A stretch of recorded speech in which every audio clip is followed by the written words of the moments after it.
What's up, everybody? Welcome to the life of a board gamer. My name is Daniel and I am addicted to Unmatched.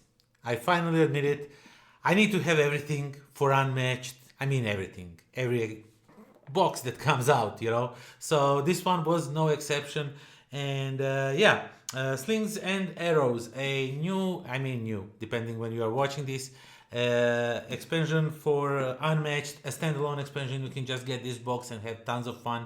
And you can, of course, mix and match everything with all of the rest of the of these characters from other boxes. So yeah, without further ado, let me show you what you get inside this box and why do I like this game. Let me tell you all about that.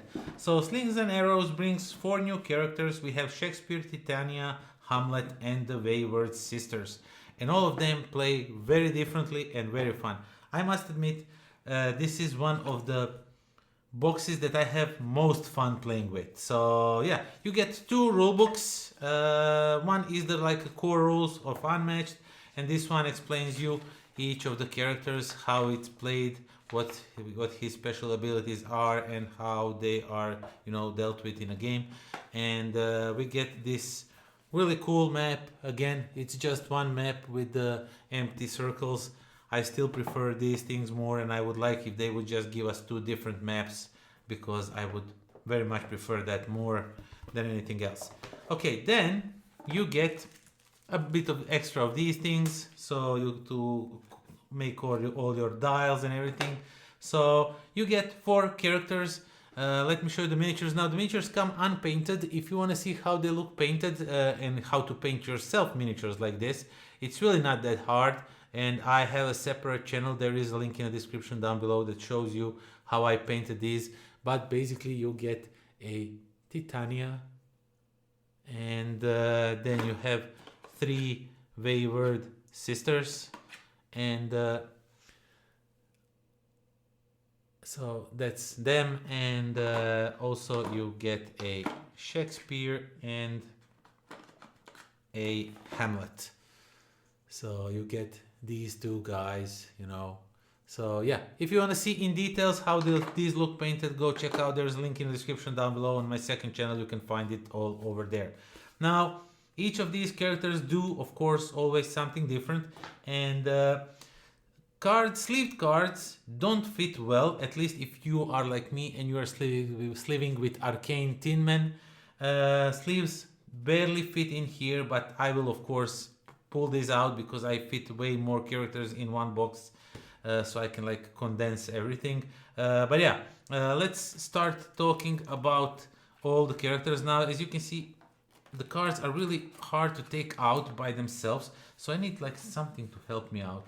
Let's see if this works, because the sleeves are kind of in there. Okay, so yeah. First of all, let's talk about Shakespeare. Now Shakespeare, he has actors as sidekicks. He has these 3 actors. You can choose either they will be male or female. And Shakespeare has this really cool thing. When you play cards, you place them in front of yourself.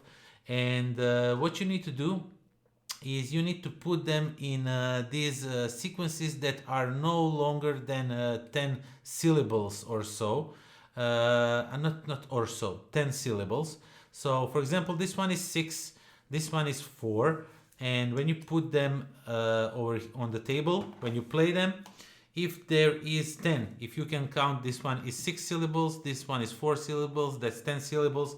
That means that you can, as the ability says, after you attack or defend, add your card to your line. When your line has 10 or more syllables, discard your line. If there is exactly 10 syllables, resolve the completion effects on the last card. So, for example, this one says gain 2 action, but this one is the last because it was the second played, and it says draw 1 card. But the thing is, you need to read this, and you need to be as Shakespearean as possible. The rulebook says it's your time to shine, make it worth, and that's what I like about this deck, because this one, it says, my kingdom for a horse, all are punished. So you have to be like that, and then I draw 1 card. Of course, you don't have to do that, but it's really fun, So, for example, maybe you can do something, I don't know, let's say something like this. let's say you play these 3 cards in order, and this is 10, you know, so you need to read it. And now you say, places, places, all are punished, deceive. You know? So that's that. That's all you do. And after that, you return this card to your hand. And that's that. So yeah, it's fun to do that. And the other person, if it has a little bit of humor, will enjoy that. So that's what Shakespeare does. Of course, the artwork is stellar throughout the game, and this box is no exception. Now, these like skulls that are horror skulls, they look really cool. Let me find all of them just to show you the artwork themselves on them. It's just awesome. And the thing is, they are all 2, which means if you manage to play them, all 5 of them, that's 10, and you will just say horror, horror, you know, you can do whatever you want. But check out these, check out how they look. They are, artwork on these is just crazy looking, and there's like a little bit of glare. Let me try and block that glare if I can. So yeah, it's just awesome looking deck. Artwork itself is really cool. So that's Shakespeare. Wayward Sisters, they come with this little cauldron, and basically when you play your cards, the cards will end up in cauldron, and they have different symbols on them, and you will use these symbols so to cast different spells with the Wayward Sisters. So you can get a draw 1 card, one of your fighters recovers 1 health, move any fighter up to 3 spaces, deal 1 damage to a fighter that shares a zone, or gain 1 action, you know, stuff like that. And as you play these cards, you will be able to, you know, I want to find something because I want to show you this deck did something also really cool. And let me just take this one and then this one. Okay, these 3 cards. And yeah, if you check out these 3 cards, if you put them like this, they make 1 picture, which is really cool. Something really just, you know, it doesn't do anything except it looks cool, but you know, it's really fun. And yeah, you use this cauldron to, you know, create spells and throw spells at your opponent with the cards. So all of these decks do something different, you know, with cards, which is really awesome. Hamlet is really something different. He has this to be or not to be. So you either decide to be or not to be at the start of your turn.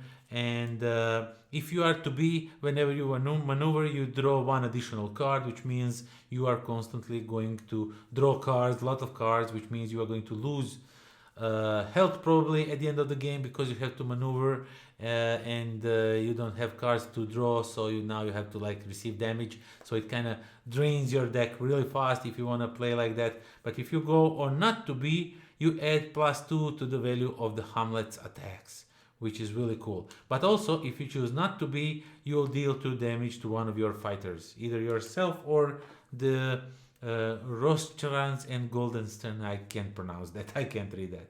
So yeah, there's constant, you know, do you want to like take damage or do you want to draw cards? You know, you have to figure out. And again, the artwork on the cards is just phenomenal looking. Just absolutely gorgeous looking artwork. And yeah, that's the Hamlet. And the last one is Titania.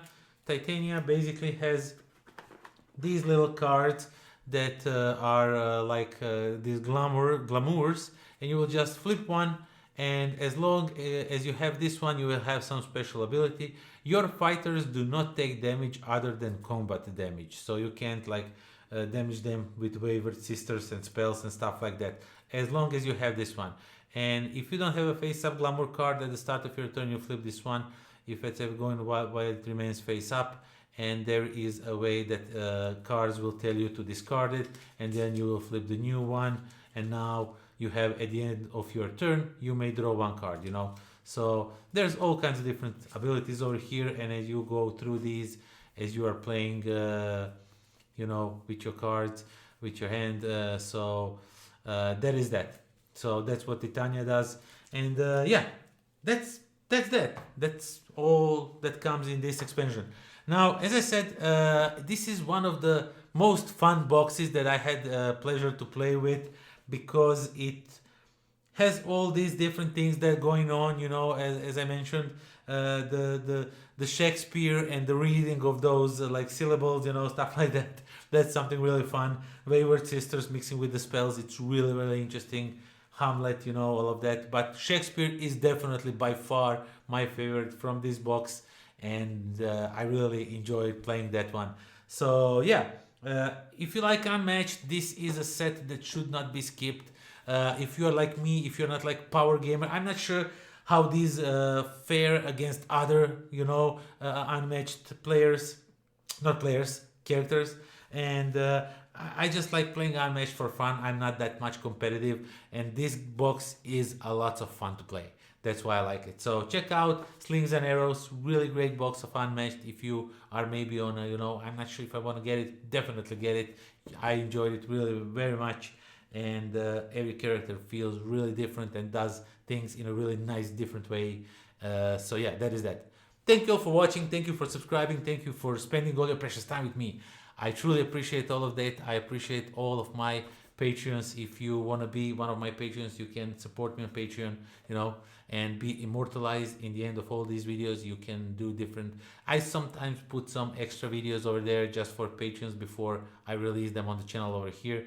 And yeah, that is that. Until next time. Pozdrav.